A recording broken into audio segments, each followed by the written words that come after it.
Eu vou lhe falar algo porque Deus te achou.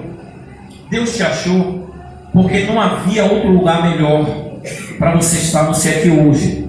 Às vezes você pensa, Deus não pode me achar. Eu não tenho uma qualificação, eu não tenho eloquência, eu não tenho uma palavra. E Deus está dizendo assim, e quem foi que disse que eu quero alguém preparado? É que Deus ele sonda o coração e vê que tem algo muito especial aí e que ninguém conhece. Talvez a esposa, o marido, a mãe, o pai não conheça o sentimento que está no seu coração. Não conheça que há arrependimento. Não conheça que há um sofrimento. Não conheça que talvez há coisas que você gostaria de fazer, mas você está impossibilitado. Há limitações. E tudo isso, muitas das vezes, em silêncio, você entrega a Deus. Isso não chega notório aqui, mas chega no céu. Então, quando Deus olha para a sua casa, Ele olha assim, olha, eu encontrei você. E se Deus encontrou você, não é porque você estava perdido. É porque há um tempo estabelecido para uma obra na sua vida. O texto que nós lemos é interessante, que tanto no primeiro versículo, o 1, como no 35, ele vai falar de duas questões. A primeira é que dizendo que Jesus Cristo ele vai retornar e vai estar em meio a uma multidão. Mas o 4:1 vai dizer que Jesus Cristo estava no meio da multidão ensinando. E o período é prolongado. E o período prolongado vai chegar no 4:35, que é a mesma multidão. E essa multidão aqui vai dizer o seguinte: o 4:35 vai trazer diferenças. Quer dizer, naquele dia, quando já era tarde, o discurso do 4:1, a mesma multidão, ele foi se prolongando. E chegou um momento que já estava ficando tarde. E aí vai dizer assim, ó, é o próprio Jesus que vai dizer assim, ó, passemos para o outro lado. Jesus Cristo vai convocar, não a multidão, mas Jesus Cristo vai dar uma ordem em chegar ao outro lado. A primeira questão é que eu vou falar para você aqui, coisas que talvez os pastores não falam. O convite para chegar ao outro lado é para todos, mas nem todos vão chegar. A questão não é Jesus. Eu vou dizer qual é a questão. Porque Jesus quer que você chegue do outro lado, e é o lado o qual não é o imaginário. É o lado o que é uma realização de milagre. Em que homem, mulher, pastor, igreja, denominação, ninguém pode levar você. É quando você deita a sua cabeça no seu travesseiro, na sua cama, e você sonha com algo. E você olha a sua realidade, e a sua realidade é diferente. E você diz assim, olha, eu talvez nunca consiga ser isso que eu estou sonhando. Eu tenho uma notícia para te dar. Esse é o outro lado que Jesus Cristo quer te levar, o qual ninguém vai poder ir. E Jesus está dizendo assim, olha, isso é milagre meu na sua vida. Quem não gostaria de chegar do outro lado, realizado, com a família transformada? E aí vai dizer assim, ó, e eles, deixando a multidão, o levaram consigo. Olha, deixa eu começar a pregar para você. Você vai entender que tem pessoas em que não vai conseguir nunca estar do outro lado. Ó, Jesus Cristo ele vai dar uma ordem. E é melhor você obedecer, porque quando Jesus dá uma ordem, é porque tem um propósito. Jesus Cristo não vai fazer o deslocamento simplesmente por causa de uma geografia. Jesus Cristo vai dizer, eu estou tirando você daqui para aqui sem propósito. Toda vez que Jesus Cristo ordenar algo a você, é porque tem um propósito. Entenda que a multidão toda estava ali. E para começar, como é que Jesus Cristo vai ver a multidão? Mateus 9:38 vai dizer assim, ó, ao ver Jesus a multidão, Jesus sentiu grande compaixão pelas pessoas, pois como eles estavam aflitas, desamparadas, como ovelha que não tem pastor. Jesus Cristo, ele estava na multidão no capítulo 4, muito também no capítulo 4, 35, mas ele via a multidão diferente, que ele sentia compaixão. E vou lhe falar o que é compaixão. Compaixão é despertar a vontade de ajudar o próximo a superar os seus problemas, consolando e dando suporte emocional. Uma pessoa que tem compaixão próximo é aquela que consegue compreender o estado emocional alheio e ter dor de suas condições, desejando que essa consiga superar, aliviar todo o seu sofrimento. Jesus Cristo olhava para a multidão com esse sentimento. Por que ele trouxe isso? Porque Jesus Cristo está falando para a multidão. Mas tem algo especial aqui. Jesus Cristo ele tinha compaixão da multidão, mas ele não tem apego na multidão. Aleluia. A diferença é essa. É que apegar-se ao que Jesus não se apega é diferente. Tem muita gente que se apega. Olha, as pessoas se apegam à multidão e às muitas coisas. Apego que não deixa obedecer à voz de Deus. Apego que não deixa criar experiências com Jesus. Deus. E esses apegos, eles estão no meio da multidão que estão ao nosso redor. Entenda que apego que deixa você permanecendo no mesmo lugar e sem mudança de vida, Jesus não está nesse negócio. Aleluia. Apego que não deixa você chegar ao outro lado que Jesus quer ou a lugar nenhum, não vale a pena estar. Glória a Deus. Quer outra questão? As pessoas se apegam tanto à multidão que a multidão tem uma questão simples. A multidão, ela tem muitas demandas. A multidão tem muitos problemas. Jesus Cristo, ele não se apega à multidão, que Jesus Cristo dá uma ordem. A turma dele, aos 12 discípulos dele, ele vai dizer, passamos para o outro lado. Jesus Cristo passou o tempo todo com a multidão, mas ele disse, ele instruiu. E chega o tempo de eu instruir, ele vai dizer, olha, agora que eu instruí, eu não me apego a você, eu deixo você para você refletir. Mas tem algo diferente. Tem pessoas que não vai se apegar e tem pessoas que vai querer passar. Eu tenho para mim que quando Jesus Cristo deu uma ordem, muitas das pessoas gostariam de estar do outro lado, mas olhou para o lado e assim, eu não vou passar não, sabe por quê? Porque já é tarde para mim, é por causa da minha idade, é por causa do meu trabalho, é por causa da minha família, não dá mais tempo não, porque já é tarde. É tarde para você, para Jesus não. Quando ele ordena para ele, o momento é esse. Então coisas que você colocou no seu coração, é tarde, não dá para fazer, é tarde, não dá para ir, é tarde, não dá para atravessar, é tarde, não dá para realizar, é tarde que o projeto não tem mais jeito. E Jesus Cristo dizendo, eu ordenei agora, é porque é o seu momento de ir para o outro lado. Agora imagine uma coisa, porque Jesus Cristo está chamando a turma para um lado, e tem uma turma que vai ficar. A turma que vai ficar está vendo outras pessoas indo com Jesus. Eu vou lhe falar os benefícios, os malefícios. Não se preocupe não, que a gente não vai falar de tempestade, a gente só vai falar da multidão, entendeu? Não tem como obedecer às ordenanças de Jesus no meio da multidão. O plano de Deus não é para a multidão, é para o indivíduo que está no meio da multidão. O plano de Deus é para a família, mas vai começar com o indivíduo que está na família. Aleluia, glória a Deus. Não é porque Deus não lança nada para a multidão, Deus não lança projeto alheio. Deus, ele é muito direto. Deus lança para o indivíduo um plano para, através dele, alcançar uma multidão. E não tem como você ouvir Deus, obedecer Deus no meio de muita gente. Não tem. Tem pessoas que não conseguem ficar do outro lado porque está no meio, não consegue ouvir, não consegue entender, não consegue discernir. E há tempo para todas as coisas, porque estamos amadurecendo, estamos envelhecendo e queremos realizações, e não há realização no meio da multidão. A multidão cria confusão, a multidão tem muita opinião, a multidão tem muitos problemas e a multidão acha que tem solução. Mas olha quem está no meio da multidão e veja os resultados deles, e você vai ver que casamentos no meio da multidão tem separação.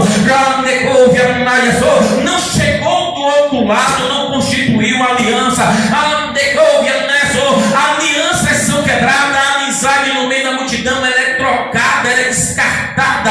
Todas essas questões no meio da multidão, ela se torna inválida. É por isso que Jesus nessa noite está dizendo, você tem que passar para o outro lado. Você precisa, pela sua vida, a sua casa e a sua família, não dá mais para ficar do mesmo jeito. Não tem como ficar, deixar a multidão para trás, eu fiquei imaginando, entrar em outra dimensão, para ter resposta de Deus para as carências da multidão. Você não tem como ter resposta de Deus no meio da multidão. Eu vejo muitos evangélicos dizendo assim: Deus não falou comigo, Deus, eu não entendo o que é que Deus quer comigo. Mas observe algo: você no meio da multidão, você vai ouvir muitas opiniões e não vai ouvir a Deus. Então todas essas questões, a sua carência não vai ser suprida pela multidão. Aliás, quando a multidão supre alguma coisa, ela também cobra, e é um desgaste, porque ela dá, desgasta, e ela vem suprindo e vai virando o quê? Uma prisão. Você fica servo da multidão, e Deus, quando chama você para sair do meio da multidão, é para uma questão, é para falar com você, você ter resposta, e você suprir não só a sua carência, mas a carência de quem está no meio da multidão. Você só vai fazer diferença quando você sair do meio da multidão, meu irmão. É uma questão muito frágil das pessoas ter o sentimento: ah, por que não me respondeu no WhatsApp? Por que não me respondeu no Facebook? Por que não curtiu? Por que não fez? Não entenda isso. Essas coisas daí são muito fracas.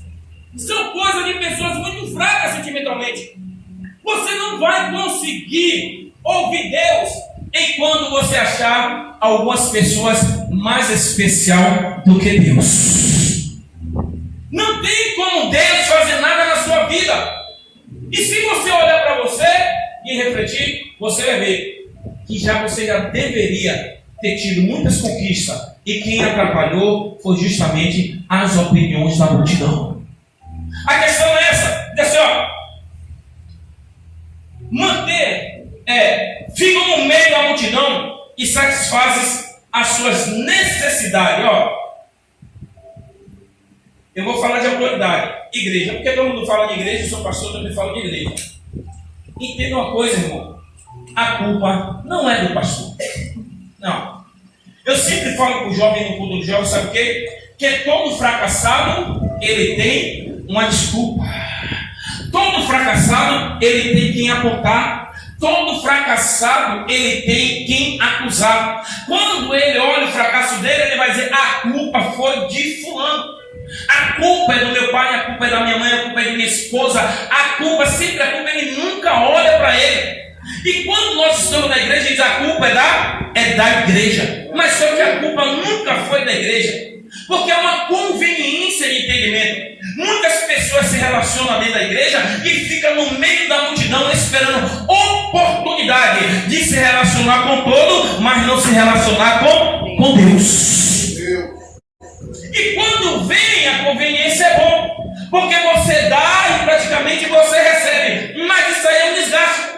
Isso não é a autoridade que Paulo vai falar no livro de Atos 20, 30, diz assim: quando eu sair do meio de vós, entrarão o quê? Lobos em forma de ovelha, e farão de ti negócio. A multidão sem direção, praticamente, ela traz danificação e destruição para a sua própria vida. Nunca foi a igreja. Eu estava conversando justamente com a obreira família, sabe o quê? Que quando Deus faz uma realização na sua vida, a igreja, ela praticamente é um lugar que você vem apenas cultuar a Deus. Quando Deus faz um milagre na sua vida, a sua satisfação e realização, sabe o quê? É na sua casa. Você vem aqui apenas cultuar. Mas quando você vive no meio da multidão, no meio da igreja, você cria confusão. Você não tem adoração. Você não tem entendimento e você também não vai ter resposta. Você não tem resposta, você não tem milagre. E se você não tem milagre, você tem frustração. E se você tem frustração, você vai acusar quem? Você vai culpar quem? E você vai dizer quem? Ah, é o pastor, meu presbítero, eu louvou a palavra. E Deus estava dizendo para você. Você estava no meio da multidão. Eu chamei você para fazer uma diferença. Você é diferente, não é para estar no meio da multidão, não é para se comportar como a multidão. Você é referência, e referência é diferente. Referência sai do meio da multidão, sai do meio da pandemia. Referência é aqueles que são rejeitados, é aqueles praticamente que ninguém entende. aqui, mas Deus está dizendo assim, é porque você não faz parte da multidão, mas você faz parte do eleito, do escolhido, do separado, do santo. Você ninguém tem, mas eu entendo. Você ninguém quer, mas eu quero. Você anda só, mas a minha companhia te supre. Pode falar o que for de você, mas eu também tenho que dizer, Deus é na vida dele. Pode dizer que está tudo acabado e Deus está dizendo, mas eu vou restaurar. Dá um toque no irmão e assim vai ter restauração. Agora olha para ele, saia do meio da multidão. Amém? Ó, entenda que sem compaixão em meio à multidão tem muito apego. Ó, eu vou lhe falar algo aqui. Em Juízes 7:7, olha o que Deus vai falar para Gideão. Disse ainda o Senhor a Gideão: pois 300 homens que lamberam as águas, vos livrarei e entregarei os midianitas nas suas mãos. Ó, quanto ao resto, volte para o seu lugar. 32 mil. Imagine, eu preguei isso aqui uma vez. Eu vou trazer a lembrança. Sabe o que é uma igreja com 32 mil pessoas? Rapaz, o pastor vai ficar feliz da vida. Rapaz, o culto com 32 mil pessoas? Não. Já pensou louvor? 32 mil com louvor no mínimo umas 500 pessoas. Eu tenho que ter 1000 obreiros. A igreja é muito grande. E todo mundo vai, se arruma e festeja, e sobe e desce, mas só que vai chegando um. Vai chegando Jesus Cristo de Nazaré, que chega na igreja e diz: olha, eu quero conversar com você, pastor, o quê? Ele diz: olha, eu quero separar aí, olha, então eu separo, olha, eu vou separar esse levita, eu quero também, eu quero esse diácono, eu quero esse obreiro, eu quero esse evangelista, esse presbítero também eu quero, aquele irmão também, meu amigo, eu quero. Deus me dá, rapaz, dessa vez eu vou escolher. Aleluia! Mas Deus, nós temos uma multidão, 32 mil, a gente vai ganhar para tudo, pura libertação. Não, não é assim. Temos 32 mil, mas a gente vai fazer o seguinte: digam os covardes e tímidos que volte. Glória a Eu Deus. acho que o pastor ele disse que nada. Aí quando tocava o reteté, todo mundo dançava no espírito, ninguém volta não. Aí vai que nada, gente. Deus, eu não vou dizer que isso está enganando, mas com certeza tem alguma coisa aí. Mas só fala isso então, uma besteira fala. E aí o pastor fala: olha, os covardes tímidos o quê? Volte. Abre a porta e a gente saindo pela janela, a gente saindo pela porta, e Deus diz: eu não lhe disse a você. Mas ainda ficou 10 mil, é muita gente, mas ainda tem 10 mil aqui. Aí Deus faz uma prova e diz: olha, agora eu vou separar para você ver. Manda descer as águas. E vai os 10 mil. E quando chega lá, dessa missão de 32, só ficou 300. Olha para cá. A multidão na guerra é prejuízo, mas os poucos escolhidos é vitória, porque Deus está na guerra. A multidão nunca foi sinônimo de vitória. É por isso que muitas das vezes a gente perde guerra, perde luta. Sabe por quê? Porque a gente confia no irmão, a gente confia em coisas que Deus não delegou. Eu vou lhe falar algo: levanta a mão assim, coloca a mão assim, ó. Isso, você está vendo essa mão aí? Essa mão aí levantada é Deus dizendo assim: ó, a sua casa, a sua família, o seu ministério, lá onde corre, lá de caço, tudo isso, a libertação dele, a libertação dela. Eu vou ver a sua mão. Agora feche meu glória a Deus, aleluia. Isso, agora olha para cá, já que você pegou e Deus te entregou, por que você está passando na mão de outras pessoas? Você pensa porque ele tem eloquência? Você pensa só porque ele tem aparência? Deus entregou, foi a você, e é você que tem autoridade, mas eu não sei o suficiente, mas Deus entregou para declarar você. Mas é a multidão do sem oração, não é a solidão do seu quarto no secreto. Ah, meu pai, mas eu vou pular, você não vai pular, você vai chorar, que aquilo que Deus entregou, Deus está dando autoridade para desfazer mal. É na sua mão que tem libertação, é na sua mão que tem cura, é na sua mão que tem vitória. Aleluia! É você, é você que Deus se entregou. Aleluia! Porque quando tiver o testemunho, você não vai precisar vir aqui falar porque não, evangelista Júnior, ele fez. Não, todo mundo vai lhe abandonar, a multidão toda vai lhe deixar, vai doendo, feio, amigo, ninguém fala, mas está no controle de Deus. Eu não sei o tempo que você vai passar, mas Deus está lá. E quando passar e Deus virá, sabe o que acontece? Como foi que você conseguiu? Você vai bater no peito e vai dizer assim: o Deus que me chamou, Ele me chamou, Ele garantiu a vitória. Nem eu sei como foi, mas eu tenho certeza, a minha casa teve mudança. Seu marido largou a cachaça, o seu filho é crente, houve cura, o casamento estava para acabar, isso não estava para acabar sobre os seus lábios, mas acima do céu estava tudo sendo provado. A multidão acusando, apontando e querendo a destruição, e lá em cima Deus está dizendo: vai ter resposta, vai ter milagre de Deus na sua vida. Aleluia. Não aguarde que a multidão escreva a sua história. É por isso que as pessoas ficam com muitos cadernos na mão, porque todo mundo, ela quer escrever algo de você, ela quer escrever algo sobre você. Elas parecem que são peritas, elas sabem de tudo. Ela tem a fórmula para o seu casamento, para seu filho, você tem a fórmula para tudo. Está na hora de você pegar esse caderno e jogar fora.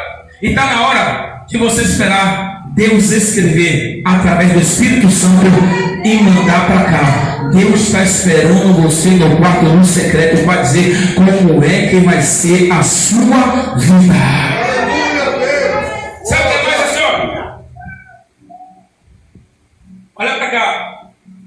Quem convive conforme a multidão não tem caráter suficiente para seguir as convicções e direções.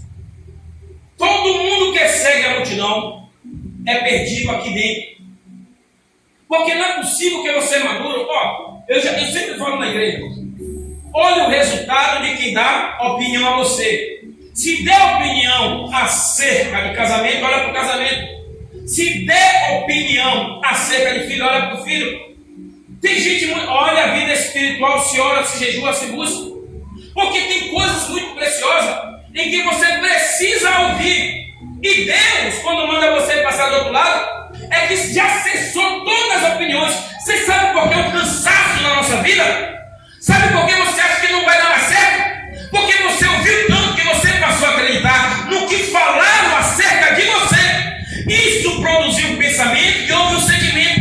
Ele ficou atrelado aí. Você acha agora que não tem mais jeito. É por isso que Deus está dizendo: passa para o outro lado, desapega da multidão, não ouve ele não deixa ele conduzir o seu sentimento nem a sua fé, porque quando Deus mandar você passar para o outro lado, você vai entender o que Deus quer com você. Uma coisa eu posso te falar: não dá para ficar da mesma forma. É muito tempo na mesma vida, aparecendo responsabilidade, cansaço, desgaste, e você procurando um método. O único método que tem para mudar ainda se chama Jesus Cristo de Nazaré. Não é possível que hoje, entenda isso, meu irmão. Está todo mundo em meio a uma multidão de carnaval, isso aí vai passar, vai acabar. Está trocando coisas reais por imaginárias, porque todo esse sentimento vai acabar. E todos eles vão voltar para onde? Para seus lares. E vai ver a realidade de vida. Não dá para sufocar algumas coisas ou esconder atrás de festa de música. Porque está na hora de você passar para o outro lado e deixar para trás essa vida que não te pertence. Aleluia, Deus. Sabe o que acontece? Chega uma hora que é preciso se afastar da vida agitada da multidão e procurar um lugar de repouso e recuperação. Chega uma hora em que, se você não fizer isso, em nome de Jesus, irmão, vai acontecer, querendo ou não. Chega uma hora que não é Deus, é a sua consciência e seu corpo. Ele vai cobrar de você algo, sabe o quê? Ele vai cobrar para você sair do meio da multidão e procurar um lugar de descanso e repouso. Porque seu espírito, a sua mente está precisando. E você hoje está tendo a oportunidade de Deus conduzir você para esse lugar. Antes que você seja conduzido a um repouso de outras pessoas. Sabe o que entende? Assim, ó. A multidão, ela coloca você em meio a uma perturbação que ela não vai te dar paz. Deixa eu explicar para você sobre passar para o outro lado. O mar da Galileia, ele tinha a largura máxima de 13 quilômetros, o comprimento de 21. Ó, como é que Jesus Cristo vai chamar você para passar para o outro lado 13 quilômetros e você não vai conseguir passar?